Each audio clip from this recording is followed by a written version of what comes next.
سؤال على طول بيدور في دماغ كل البنات وكل الستات. ليه الراجل على طول بيحب البنت الصعبة؟ احنا بندي كل اللي نقدر عليه من حب واهتمام ووقت وحنان، ومع ذلك ساعات ما بيدوناش نفس الاهتمام، بل بالعكس ممكن يبعدوا ويزهقوا مننا كمان. ومن الناحية التانية تلاقيه بيجري ورا بنت صعبة في التعامل، مش متاحة معاه طول الوقت ومش بتدي نفسها بسهولة. النهاردة أنا هكلمكم عن كتاب عمل جدل كبير جدا، اسمه لماذا يحب الرجل العاهرات، تأليف الكاتبة الأمريكية شيري أرجوف ومترجم للعربية. أول حاجة عايزة أوضحها إن هي كلمة عاهرة هنا مش معناها اللي فهمتوه، لكن الكاتبة بتستخدمها بمعنى مختلف خالص. المقصود بيه هو المرأة المستعصية، الست اللي مش بتدي نفسها بسهولة، اللي عندها شخصية قوية وعارفة قيمتها. الكتاب ده بيجاوب على سؤال اللي معظم البنات بيسألوه: ليه الراجل ساعات بيسيب البنت الطيبة اللي بتدي كل حبها واهتمامها ويروح يجري ورا البنت الصعبة. خليني أحكي لكم قصة كده سريعة بمثال من عندي أنا، هتفهمكم الحكاية بطريقة أسهل. وليكن إحنا عندنا قصة من 3 شخصيات، البطل بتاعها أحمد، ويعرف سارة ويعرف سالي. سارة دي البنت الطيبة وسالي البنت المستعصية. في يوم من الأيام سارة اتصلت بأحمد: إيه رأيك لو تيجي تتغدى معايا النهاردة؟ انا عاوزه اقعد اتكلم معاك شويه. وبالفعل احمد راح عند ساره، لقاها مجهزه له سفره كبيره جدا فيها كل الاكلات اللي هو بيحبها. وبعد ما خلص اكل شالت الاكل وجابت له حاجه حلوه ياكلها وعصير وحاجه ساقعه، وقعدت تهتم بيه وتتكلم معاه في كل الحاجات اللي هو بيفضلها. قعدت هي تفتح حوارات كتير وهو يرد الكلمه على قد الكلمه. وبعدين جه الوقت احمد عايز يمشي. ساره اتحايلت عليه: لا من فضلك خليك قاعد معايا شويه، انا ما لحقتش اشبع منك، انا لسه عايزه اقعد معاك. وبالفعل احمد قعد معاها شويه كمان. فضلت ساره تفتح معاه حوارات وهو زهق، هو مش عايز إن يتكلم معاها اكتر من كده. فاستأذن منها وقال لها: معلش انا ورايا مشاوير كتير ومضطر ان انا امشي دلوقتي. وبالفعل ساره سابته المره دي يمشي. بعدها بشويه سالي اتصلت بيه: ازيك يا احمد، انا عايزاك تيجي تتعشى معايا لو فاضي. وبالفعل احمد راح لسالي. راح لقاها مجهزه سندوتشات كده اي كلام، مش سفره كبيره زي بتاعه ساره.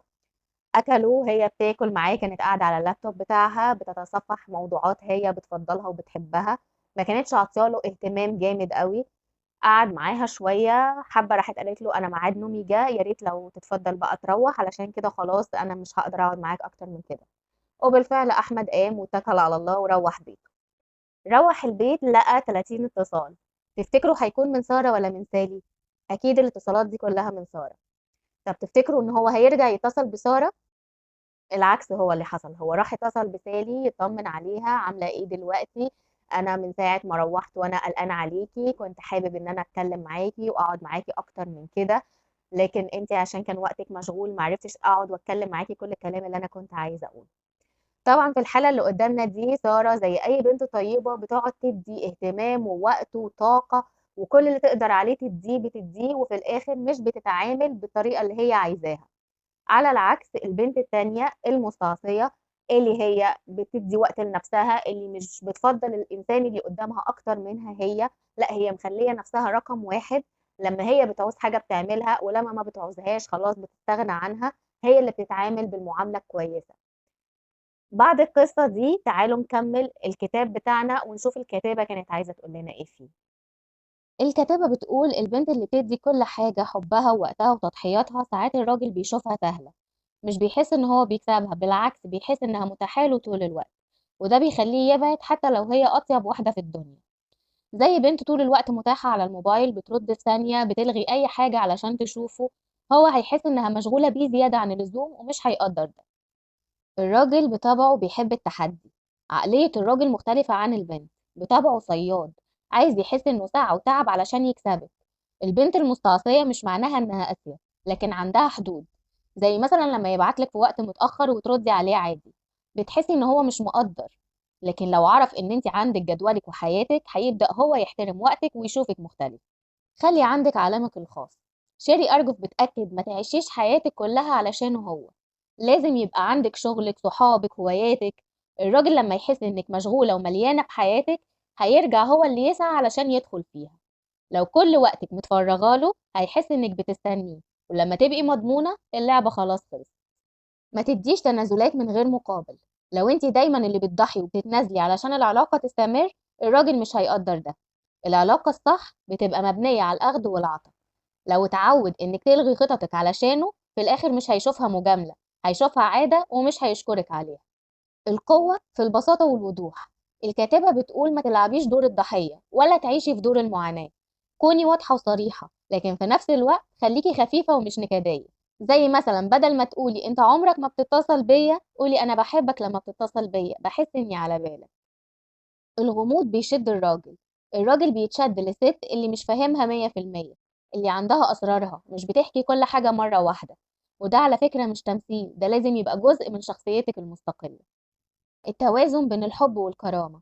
أهم رسالة في الكتاب إن مفيش مانع إنك تحبي وتدي، لكن من غير ما تضيعي نفسك.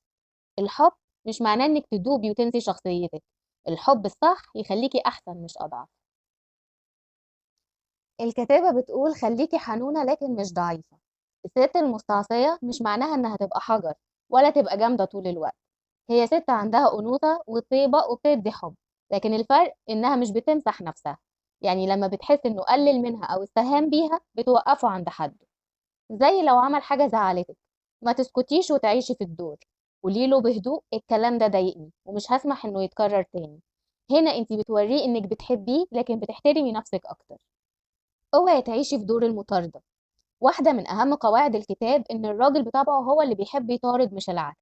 لو انتي طول الوقت اللي بتجري وراه وبتتكلمي وبتسألي وبتتابعي، في الآخر هيفقد اهتمامه ليكي.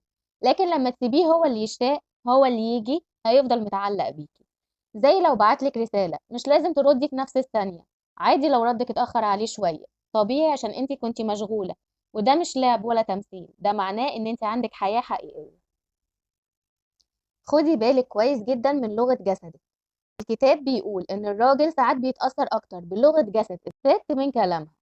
لو طول الوقت قاعدة كده مطقطقة أو بتبيني إنك قلقانة أو معتمدة عليه في كل حاجة، هيشوفك ضعيفة. لكن لو واقفة مستقيمة وبتبصي في عينيه وانتي بتتكلمي بثقة، هيتعامل معاكي كأنك ست قوية.